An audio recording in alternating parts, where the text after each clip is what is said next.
That's my mother name. What's up guys, KW175 back with another Pokemon Duel video, and these are some of the changes that happened to some of the older figures, just to cover them real quick. Basically, Incineroar had a base 110 and an 80. So the Darkest Lariat is now going to have a base 130.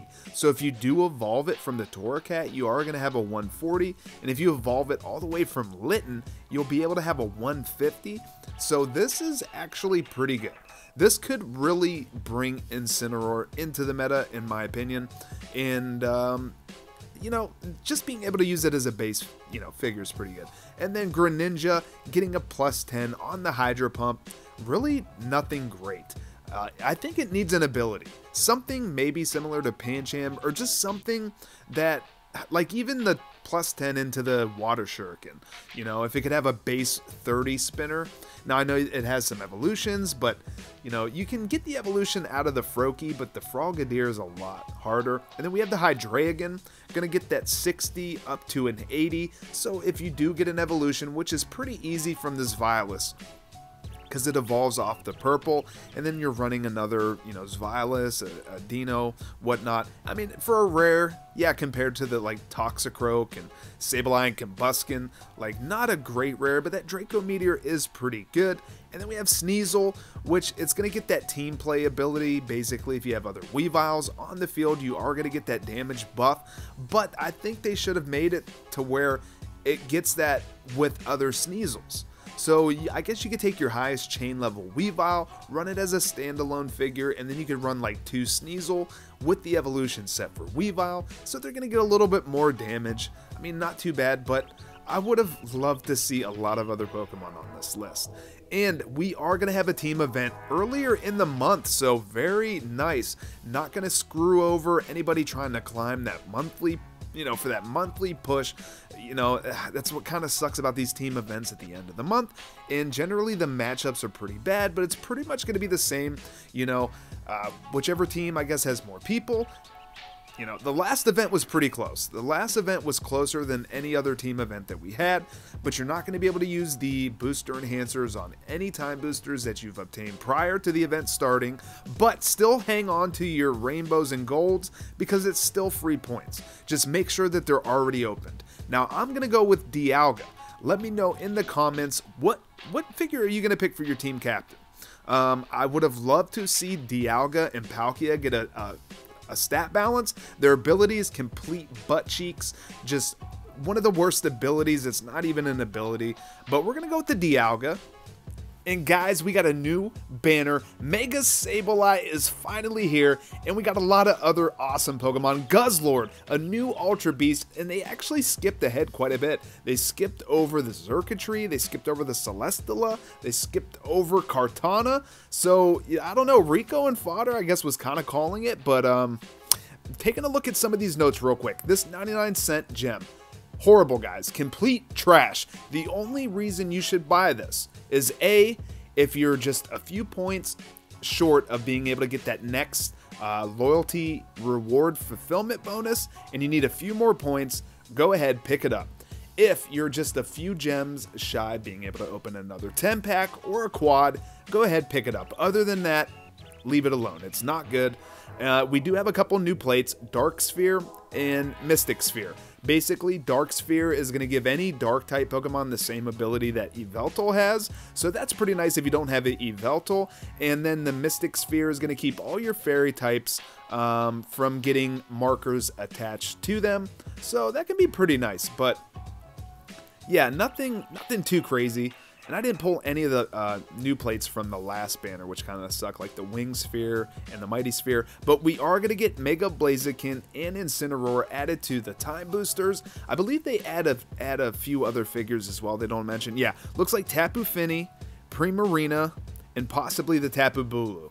I don't think those were in there either, so those are going to be some new figures added to time boosters. So if you're free to play and you're always keeping your time boosters going, there you go. You're going to be able to have a chance to get those figures. And then, of course, we have Mega Sableye, Mega Altaria, and UX Ultra Beast Guzzlord. I'm pretty excited, guys. Mega Sableye is one of my favorite figures. I hope the wheel looks good. And, you know, Mega Altaria wasn't even on my mind at all. Didn't even have a clue. But it looks like in the 10 packs, we are going to have double the chance. Like, they kind of rated up the drop rates for new figures. So that's going to be pretty nice to be able to get that guaranteed EX and still have higher odds of pulling new figures. So I guess the developers realized that, you know, people were always wanting to get new figures, but, you know, it was like a struggle between choosing 10 packs or choosing quads because you want the new figures, but there you go. And then, you know, the mega plates, obviously, if you want to run the megas, maintenance complete, nothing out of the ordinary. And then we actually have the best gem deal in the game, guys. $7.99 for 876 gems. You can only buy that once, but something new, the $3.99 gem deal that we normally get for the 360 gems, you can buy 2 of those. So for roughly $16, you're getting almost 1,600 gems, like 1,596 gems. So 16 bucks plus tax or whatever. And yeah, the team event, we are going to get another shot at Shiny Eevee, which I'm sure most people got because it was part of the achievement rewards. But Shiny Jolteon is going to be in the Sparkle boosters.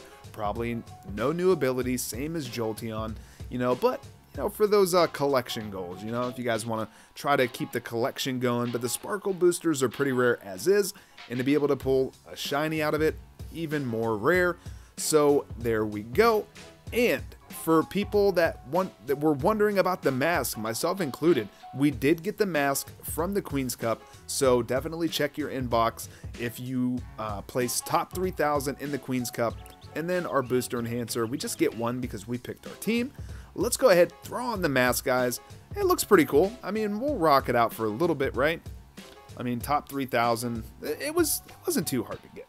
So now we're going to do a review on some of these figures. You know, we already looked at Incineroar, Greninja, and Sneasel. These are the new Pokemon. So we got the Morello, and doesn't have any ability, but it does have a blue that puts you to sleep. It has a 2-star purple that is going to paralyze you. Now the white attack is, you know, it's pretty bad, but the fact that it has a blue that can put you to sleep is pretty insane. And then we got the Swablu. Now, I am starting for the uncommons. We're going to start from the bottom and work our way up. So instead of starting with the creme de la creme, you guys know at the top. So the ability is actually pretty awesome, guys. Your normal type Pokemon and your flying type Pokemon are going to take 10 less damage. And I would imagine that this thing stacks up. So it's also a 3 MP, and it synergizes with Round, and it has a Cotton Guard just like Whimsicott. Now the 10 pack is, you know, it's pretty bad, but yeah, I don't know. It's a pretty decent runner, guys. It's not bad. I could definitely see this thing evolving most of the time, especially with having that Round. Now the 10's pretty bad, and I don't know if it's going to stack up, guys. I'm just guessing, but minus 10 damage isn't bad. Then we have the Shiinotic. It's only a 1 MP, but again, guys, a huge blue that's going to put the opponent to sleep, okay? And there's no ability, but it also has a purple that's pretty unique. Let's take a look. Attach a full marker to the Pokemon. While that marker is attached to it, the Pokemon is not knocked out by damage from white attacks. The marker and any special conditions affecting this Pokemon are removed instead of being knocked out. So I don't know if that's going to remove other markers, if it's going to be like a disguise. I would imagine like Curse, if it gets a Curse marker, like Curse is going to take effect before, you know, the full marker. But pretty awesome. And it's got the Dazzling Gleam on the 100, which we already know what works. It, you know, respins. If you spin a gold attack, you're knocked out. But let's go ahead and take a look at Zorvera. Now this thing's got a pretty interesting ability, Illusion, basically before this Pokemon engages in its first battle, and before one of your other Pokemon engage in its first battle, you're able to switch with it. So it's kind of like any Pokemon could be in a disguise for the Zorvera. And it's got a 50 for the punishment. Now, if the battle opponent is under an effect that increases attack damage, this attack deals plus 50. So imagine if another Pokemon hasn't been in battle and the Koko attacks it, right? You're going to be able to switch with this Pokemon. You're going to get that plus 50, knock out that Koko, get the evolution into the Zoroark, guys. Now, this thing has the same ability as its pre-evolution form, but if we take a look at some of these attacks on its wheel, completely insane. So cross counter, it's going to have a 90 base, right? If the battle opponent spends an attack of 110 damage or higher, the battle opponent is knocked out instead of this Pokemon. That's insane, especially if you get the evolution and you're like a chain level 10. Now, in the battle opponent's next battle, the Pokemon's white attacks become misses. It's also got some gold. This Pokemon is definitely going to make its way into the meta, guys. I can already see people putting together some crazy decks, especially with the Yveltal. You're going to be able to get that Dark Mist. Get that Dark Mist buff, you know, a couple of those go off, and if you are lucky enough to have a cache of EX cubes and you want to pump them in, definitely leveling up the cross counter. Now, putting in the chain levels, I'm not sure till you get the chain level 10. Maybe put them into the 110, the base 110, you know?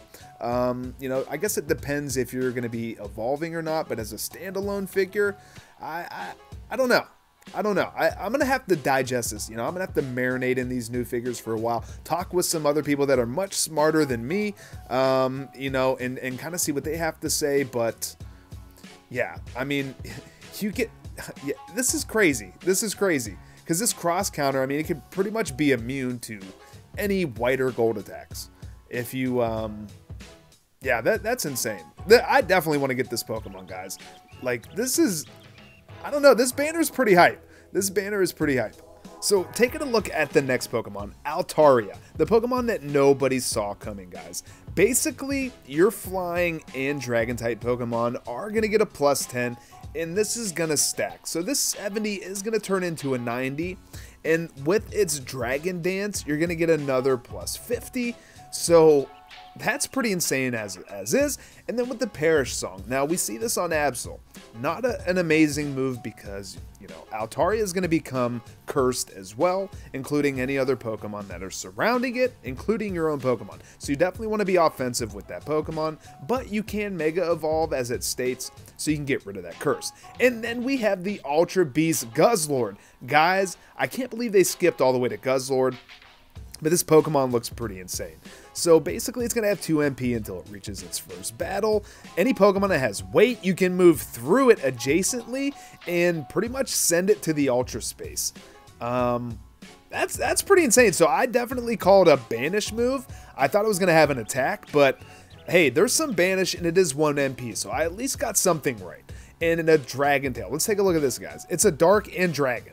So at least it's going to bench the opponent if you do get knocked out. It's going to synergize well with the Yveltal and with the Altaria. The Ultra Belch moves one opposing Pokemon in the Ultra Space to the point. Okay, so it's an opposing Pokemon, not one of your own. That would be insane. You could just throw one on the goal that's in Ultra Space.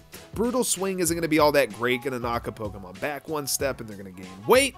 But all things considered, guys, for a 1 MP, this thing is completely... It's strong. If this thing was indefinitely a 2 MP, it would just be completely broken, I think, almost. But Guzzlord, it looks scary. The wheel is really good. Yeah, it's a 1 MP, but at least you get that utility at the beginning until it reaches its first battle. I definitely would recommend decreasing the blue and probably leveling up the Dragon Tail. Yeah, you're going to get another plus 10 from the Altaria, so that thing's going to have a 147, guys. And if you had multiple Altaria, I don't know. I mean, Rayquaza, flying and dragon type, insane. Insane buff. Let's take a look at the Mega Altaria though, guys. So you are going to be able to soar over other Pokemon on the field, and when this Pokemon is knocked out, all of your Pokemon that have been excluded from the duel and all of your Pokemon in Ultra Space move back to your bench. Your Dragon type Pokemon and Fairy type Pokemon deal plus 10. Holy crap. Finally, people are going to be able to use the Latios and Latios, guys. That's the first thing that I think of, and you're going to be able to bring back your Ultra Beast. That's epic. This thing is epic, guys. Oh my god. And it's going to have a 120 plus 30, 40. So I think it's going to have a 140 like right out the gate, and then it's going to have another plus 50 from the Dragon Dance. Get out of here. Now, I'm not really sure how I feel about the 2-star final song. All Pokemon within 2 steps are going to be knocked out in 5 turns. Now, it doesn't say that this Pokemon's not affected, so it could affect that Pokemon, and since it's gone in 7 turns, it probably will, and it probably won't matter, so you can get the most utility out of its ability. But finally, we have the Mega Sableye, guys. One of my favorite Pokemon. Now, the only thing that I'm kind of upset about is It doesn't say that it can go through Pokemon, and I heard from Care Bear, because he was using it, you're not able to go through Pokemon, but it's not going to be knocked out by any damaging effects. It's not going to be able to have any new effects applied or any markers to this Pokemon, or that would inflict any special conditions on that Pokemon. Any such effects are actually going to be put on the opposing Pokemon, kind of like the Umbreon, that built-in ability, and then your Dark-type Pokemon and Ghost-type Pokemon are going to get a plus 10, so it's going to have a base 110 white, well no, it's going to have a 120, and then it's going to have a 110 gold, a 4-star purple, you know, and it basically negates all plates. You know, it doesn't matter if it's a Mega, if it's an Energy plate, if it's a Sphere plate. So I think this Pokemon has some good utility, but I really feel like it should have been 3 MP, and it should at least be able to go through other Pokemon. It's a Ghost type. If Sableye can do it, Mega Sableye can do it. I mean, what is that gem really that big that he's not able to pass through other Pokemon? I mean, I don't know. I don't know, guys. I'm a little bit disappointed, I'll admit. This is one of my favorite Pokemon. It's going to be tough not to craft it if I don't pull it. Because, you know, I mean, this game, we should be having fun with it, you know, definitely. And if you want, I mean, you know, you want to be able to play with your favorite Pokemon. I mean, that's what I think really counts, is being able to play with some of your favorite Pokemon. But I don't know. I don't know. I mean, 5,000 materials, guys, 5,000 materials is a lot. It's a lot, man, to be able to play just with your favorite Pokemon when there's maybe better options out there. I don't know. Let's just hope that I pull it. Let's just hope that I can pull it. But, oh, the one thing that I noticed too is with having a white attack, you're actually going to be able to knock out the Cobalion. So that's something that I ran into some trouble whenever I ran multiple Sableye. Anytime that they had like a Cobalion, it would always suck that I wasn't able to knock it out with my Sableye with only having that gold. So having a white attack is actually pretty nice, because there are some Pokemon, and with the Cobalion being kind of relevant, I would say kind of relevant, having that white attack and being able to knock out the Cobalion or anybody that's going to be immune to gold attacks is really nice. So taking a look at some of the box contents, this is of the 10 packs. Now, they did rate up the new figures. If you can see, we have 0.4% to pull the new UXs versus 0.2%. But they dropped it. It was a 0.3, so they actually kind of stole some percentages away from like the base percentages and put them in. I guess you would have to. Otherwise, like, where are those percentages coming from? And you know, they would have to include less total Pokemon, which I would honestly be fine with. And then we have the Flame Sphere, Electro Sphere, Dark, and Mighty Sphere. Again, I didn't even get the last plates. The first new plates that we got, I got all of them. But I didn't get the Wing Sphere, and I didn't get the Mighty Sphere. Recommended looks pretty good, and there's no rate up on this, but it's back to a 0.3%. We have a 0.5% for all the EXs. So, I don't know. I mean, if I had to pick one EX Pokemon to craft out of the new banner, I don't know. Altaria is pretty nice, but the Zoroark is also really nice. So, I think it's going to be up to you. I mean, what kind of deck do you want to run? Are you going to be running a primarily Dark-type deck with the Yveltal with some Sableye? Are you going to be running some Flying Dragon decks? You know, if you get the Mega Altaria, you could be running the Latios and Latios. Even some Ultra Beasts, you know, the Nihilego. I don't know. I honestly don't know, guys. I'm going to have to take some time to really think. I don't even know if I want to pull on the 10 packs or if I want to pull on the recommended. I didn't even get any of the new EXs. I didn't get Buzzwole. I didn't get Mega Gallade. I did get the Pheromosa. The Pheromosa I was able to pull. But, you know, Beware, I don't care about. Gallade, I think, is pretty nice. Like, SHD has done a really nice job showcasing Gallade. And if he had the Mega Gallade, you know, I definitely want to see some gameplay with the Mega Gallade. I do like that Mega Gallade. But, I don't know. That Mega Altaria looks pretty sick, guys. Like, I like that setup. And just trying to take a look at these 10 packs. Yeah, see, they definitely changed the rates in the new 10 packs. I mean, obviously I'm going to be going with the new banner. I'm not going to be going with these ones, but, you know, the Buzzwole, like I said, I'm not sold on it, but I don't want to have to spend more material than I have to. But as you can see, I'm pretty low on gems, and all I'm going to be able to do is buy the $8 deal, and then I'm going to buy both of the $4 deals. So I'm going to have to think about it. I'm not sure if I'm going to do 10 packs or the recommended. I'll probably do the 10 packs. But guys, leave it in the comments. What Pokemon are you most excited about? Which Pokemon did you craft? Are you considering crafting any? You know, thoughts and concerns. If you guys are really smart at the game, let me know some new deck strategies that you're thinking of. Leave a like on the video if you guys enjoyed. Subscribe to the channel if you're new. Hit that notification bell so you don't miss my next video. We're going to have a booster opening, guys, and keep a lookout for the Gen 3 tournament. And we're going to be having a giveaway. So until the next one, later, guys.